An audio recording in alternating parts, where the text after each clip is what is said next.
Long ago, before the fens were drained, the moon, when it shone down, lit up everywhere so the people who lived there could move around between houses, perhaps go down the pub, and all in all enjoy a good life.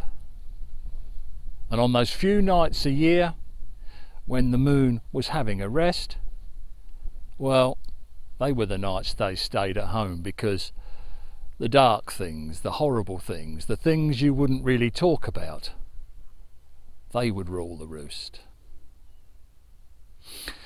And the moon heard about this, and when those rest days came for them, the moon decided, I'm going to go down and I'm going to have a look and see if what I hear is correct, that the horrible things start to roam when I'm not shining.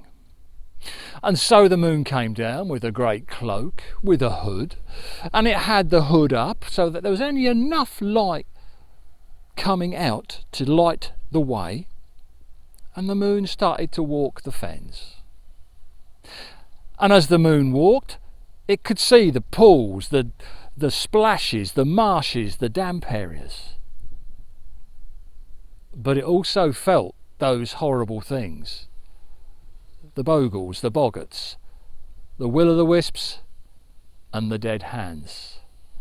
The moon could feel them coming closer, and they knew they were looking at the moon who banished them from the fens for days and days every month, only allowing them those few days to rule the roost and roam and make people's lives a misery with their knocking on doors and their scratching at windows. And the old moon trod down a track that looked sound but was anything but. A foot slip was grabbed by a root and held fast. And as the moon tried to pull that foot back, the other foot was grabbed. They were grabbed by roots that were holding tighter and tighter and tighter, and the moon could not escape. And the bogles and the boggarts and the dead hands and the will-o'-the-wisps, they struggled and fought with the moon and pulled her down on the ground. But as she lay there struggling, suddenly she heard a cry, a man calling for help, help. She couldn't bear the sound of it. That man's life was in danger and she knew it. She struggled more and the hood fell back. And the light of the moon spread around all over the fence. And that man who was struggling in a marsh, struggling to try and get away, he could suddenly see his way along the path. He could also see the bogles and the boggarts running as fast as they could to get back to the dark places. And as he ran, he looked over his shoulder and he cried, "Thank you, thank you." He saw a face, but he couldn't recognise. And off he went. The bogles and the boggarts, though, they knew they had to get the moon dealt with quick. Dawn was coming. They pulled her hood over her face so there was no light getting out at all, and they pushed her to the bottom of a small pool. They found a large rock, one of those rare things in the fens, and they pushed it on top of her.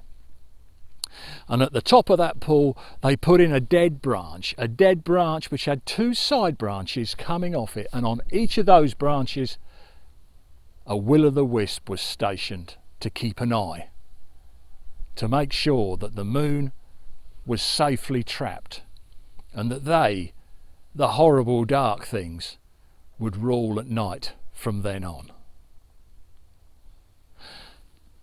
Now when the time came for the moon to reappear, for the new moon to come, people watched. But she wasn't there. There was no moon. Nor the next night, nor the night after that, nor the night after that. A week had gone, and nothing, no sign of the moon. And people went to see the wise woman to try and find out what had happened. And the wise woman had been talking with some of her own friends. Where was the moon? Now that wise woman, she picked up her cards and she studied them. She picked up her book and she studied that. She looked in her scrying bowl and she looked in the fire at the flames. I can see nothing clearly. I can see something has happened, but we all know that. But what? All I can tell you is you need to go home. You need to put some salt on your doorsteps, you need to put some straw, and you need to put a button. And that should keep the evil, dark things away. And someone, somewhere, will remember something. And that might help us. That might help us find the moon. And so they left. And a few nights later, that men were in the pub and they were talking about the moon. Had anyone heard anything? Had anyone seen anything? And there was a chap sitting with them, a chap who was passing through, and as he sat there listening to them, he thought to himself, wait a minute, what about that night I was stuck in the marshes on that dark night, and I really did think I was a goner, but that light appeared from nowhere and I could see a face. I'm sure I could in the distance, but I just can't remember. And he told those men, and they said, you're coming with us. And they took him to the wise woman, and she listened to him, and again she looked at her cards, she looked in her book, she looked in her scrying bowl, she looked in the fire. And I wouldn't say she smiled, but something made sense at last to her. And she told them, tonight it's got to be, tonight you are going into the fens. This chap will lead you. He knows exactly where he's going, although he might not remember it. And you will find the moon. But each of you is going to take a piece of hazel stick for protection, and each of you is going to have a stone in your mouth to stop you talking until you find the moon, or where she is. Only then will you take that stone out. And they all went home, and they waited for night, and they set off. And the chap the moon had rescued was in the lead, and they all huddled to him. And as they walked, they could feel the bogles and the boggarts and the dead hands, and they could see the will-o'-the-wisps flickering around. And they carried on, and they carried on. And they noticed in the distance there was one will-o'-the-wisp that never really moved. Wasn't really trying to lead them astray. And they carried on walking, and they were in that direction. And after a while, that one will-o'-the-wisp became two. And as they got closer, they could see that each will-o'-the-wisp was on the branch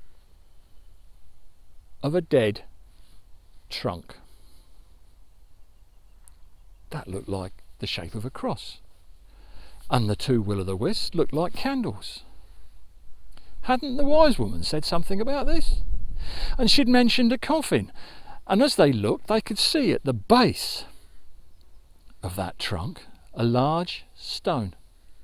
That had to be it. A small pool, and they gathered around. They took the stone out of their mouths, and they said the Lord's Prayer as you say it, as you learn to say it. They said the Lord's Prayer for the cross. And then they said the Lord's Prayer backwards to keep the evil, dark things away. And then they got hold of that lump of rock. They all struggled and held and pushed and pulled and twisted and lifted and pried until eventually from one end they could see a yellow face, a smiling face looking up at them out of the water. They lifted more, and soon that face and the rest of its body, the moon, shot up into the sky, and moonlight opened up and shone all around them. And as they looked around, they could see the Bogles and the Boggarts and the dead hands running to hide in the dark places. And ever since then, that moon, when she's shining, she shines brightest on the fens, to remember how she was treated when she came down to earth.